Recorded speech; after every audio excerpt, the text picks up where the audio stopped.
Bismillahirrahmanirrahim. Assalamualaikum warahmatullahi wabarakatuh. Alhamdulillahi ala ihsani wa syukulahu ala taufiqihi wa amtinani wa ashhadu an la ilaha illallah wahdahu la syarikalah wa ashhadu anna muhammadan abduhu wa rasuluhu da ila ridwani. Allahumma salli alaihi wa ala alihi wa ashabihi wa ikhwani. Alhamdulillah ikhwatil kiram rahimani wa rahimakumullahu jami'an.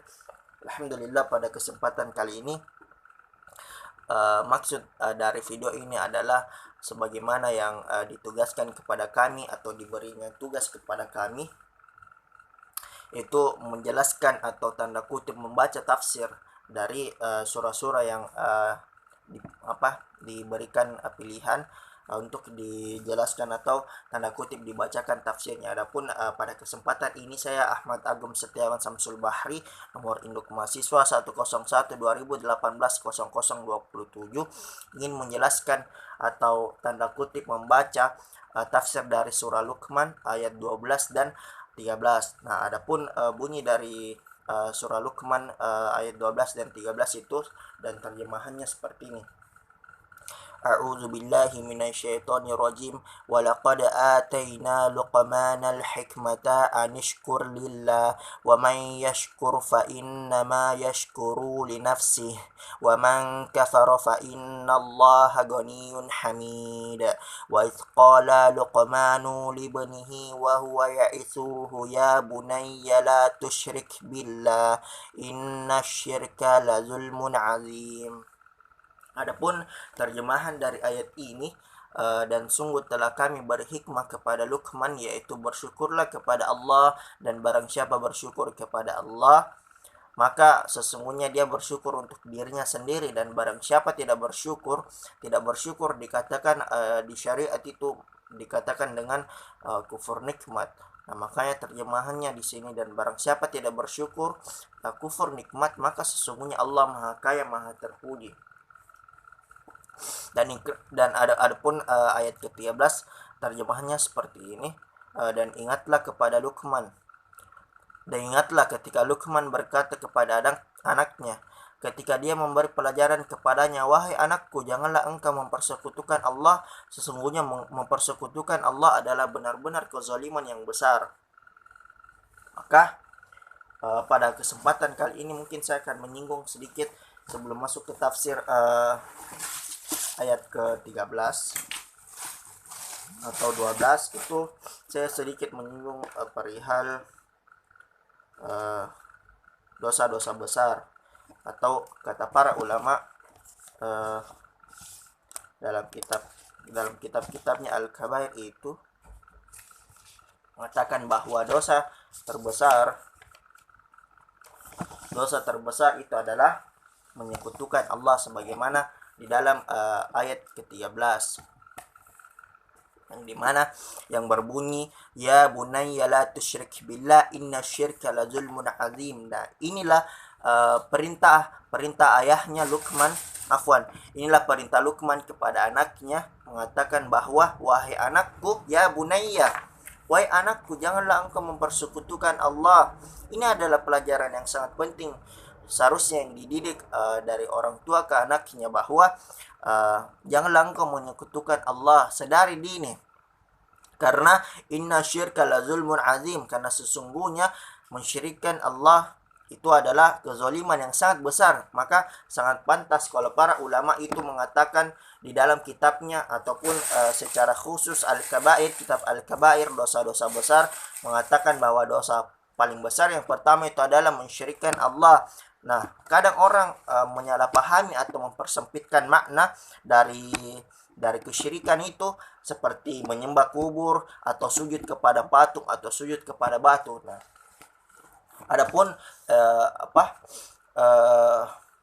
definisi yang para ulama mengatakan kesyirikan itu apa? Syirik adalah menyamakan selain Allah dengan Allah, yang menyerupakan kekhususan Allah Subhanahu wa taala. Saya bacakan ulanglah. Syirik adalah menyamakan selain Allah dengan Allah, yang merupakan kekhususan Allah Subhanahu wa taala.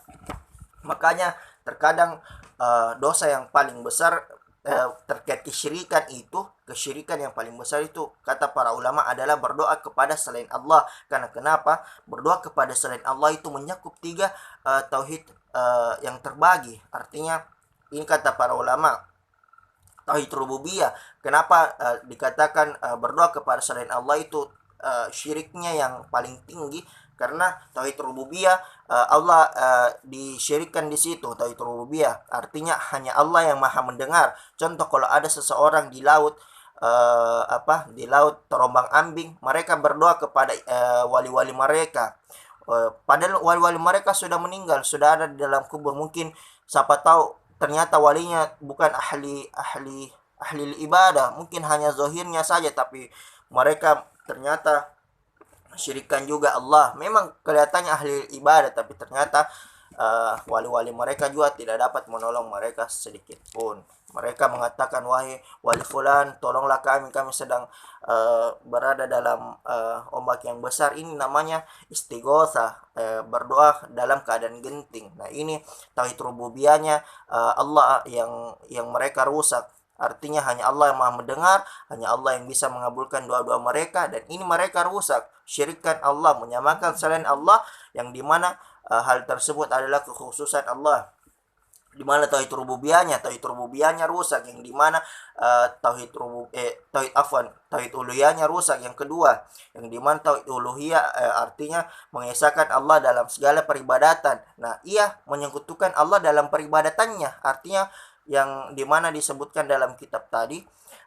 Kalau bisa mengambil rujukan dalam kitab Al-Mulakhas fi Syarhi Kitabit Tauhid, di mana dijelaskan bahwa syirik adalah menyamakan selain Allah dengan Allah, yang itu merupakan kekhususan Allah. Adapun ibadah berdoa itu khusus hanya kepada Allah, yang dimana tidak ada orang yang bisa mengabulkan doa. Adapun permintaan yang manusia sanggup, maka itu diperbolehkan.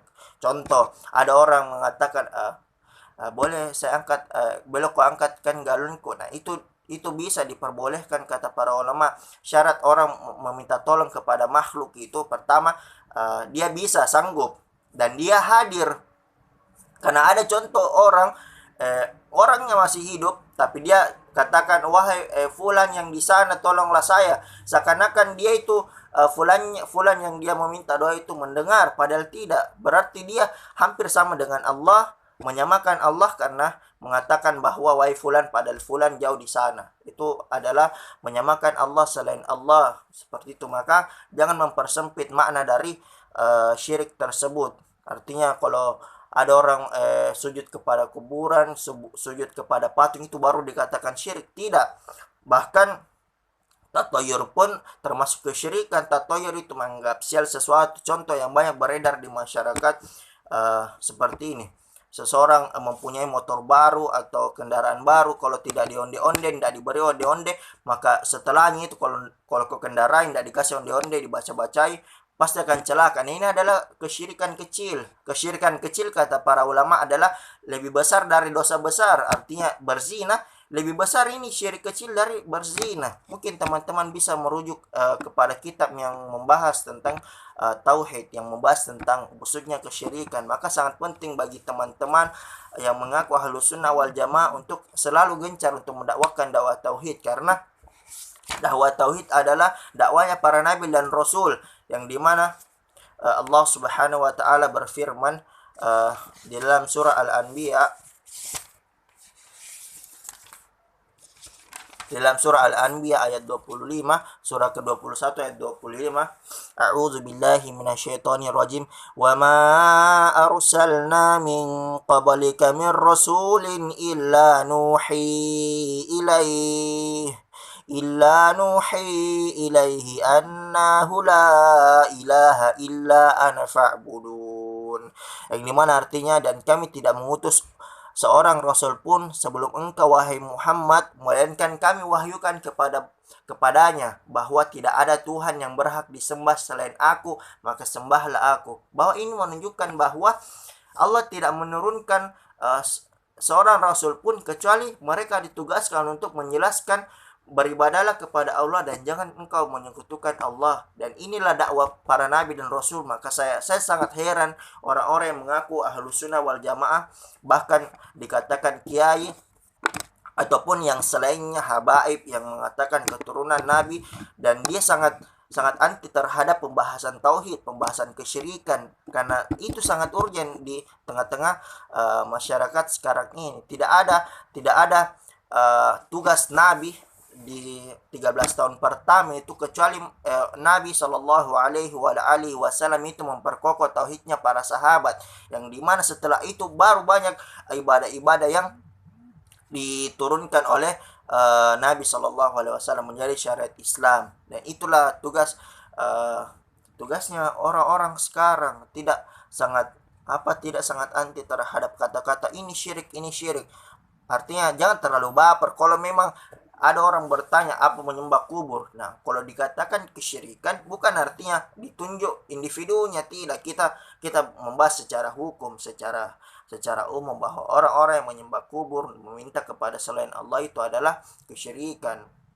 Dan mempersempit makna dari makna kesyirikan, yang dimana kalau teman-teman belajar tentang kitab tauhid atau yang selainnya, atau kitab-kitab akidahnya ulama-ulama yang memang terpercaya ilmunya, itu teman-teman bakal tahu bahwa mempersempit makna kesyirikan itu sangat sangat kejam juga, karena banyak orang terjatuh pada kesyirikan karena mempersempit makna tersebut.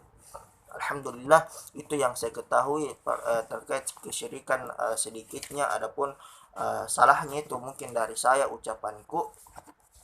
Tapi yang sangat penting itu teman-teman harus mendakwakan dakwah tauhid. Hal-hal yang sederhana seperti itu yang kadang orang terjatuh pada kesyirikan. Tidak hanya melihat orang yang menyembah kubur atau sujud kepada patung, sujud kepada batu baru dikatakan kesyirikan, tidak. Nah, adapun pada kesempatan ini, agar supaya tidak terlalu lama, saya akan membacakan tafsir dari surah Luqman ayat 12, yang dimana dan sesungguhnya Allah telah memberikan hikmah kepada Luqman, yaitu ia selalu bersyukur dan memujinya. Memujinya artinya memuji Allah atas apa yang telah diberikan kepadanya dari karunia-Nya Allah, karena sesungguhnya dialah yang patut mendapatkan puji dan syukur. Adapun Luqman adalah ini membicara tentang individu. Siapa itu Luqman? Luqman adalah seorang tukang kayu, kulitnya hitam, dan dia termasuk di antara penduduk Mesir yang berkulit hitam, dan dia termasuk penduduk Mesir, serta dia adalah seorang yang sederhana. Allah telah memberinya hikmah kepadanya. Hikmah yang tercermin dari Luqman antara lain perkataannya kepada lelakinya, atau lelakinya artinya anaknya. Hai anakku, sesungguhnya dunia itu adalah laut yang dalam, dan sesungguhnya banyak manusia yang tenggelam ke dalamnya. Maka jadikanlah perahumu di dunia ini bertakwa kepada Allah. Artinya perahu untuk mengarungi dunia ini yang penuh dengan fitnah dan cobaan adalah ketakwaan. Itu adalah pelajaran yang penting yang ditanamkan oleh Luqman kepada anaknya. Muatannya dalam perahu itu adalah iman, dan layarnya bertawakal kepada Allah. Bertawakal artinya menyandarkan sesuatu pada Allah. Barangkali saja kamu dapat selamat, akan tetapi aku yakin kamu dapat selamat. Ini pelajaran penting ya, bahwa orang yang menanamkan tauhid kepada anaknya, tidak mengatakan bahwa kau kejar dunia itu, dia harus yakin bahwa insya Allah dengan pelajaran tersebut dan anaknya mengamalkan bahwa dia akan selamat, insya Allah. Tidak ada keraguan pada hal tersebut, karena tauhid adalah jalan menuju surga. Tidak ada seseorang yang mengatakan dirinya muslim dan dia menyekutukan Allah itu dia selamat di dunia dan akhirat. Tidak. Mungkin dia diberikan keluasan rezeki pada dunia, tapi habis kenikmatannya hanya di dunia saja, disegerakan nikmatnya. Dan adapun di alam kubur dia mendapatkan azab dan siksa. Adapun di akhirat lebih-lebih, karena kata para ulama, orang yang jelas mendapatkan siksa kubur di alam barzakh itu belum tentu masuk neraka. Tapi kalau orang sudah memang menyekutukan Allah itu jelas sudah masuk azabnya kubur, azabnya neraka. Nauzubillah. Nas'alallahu salamatan wal afiyah.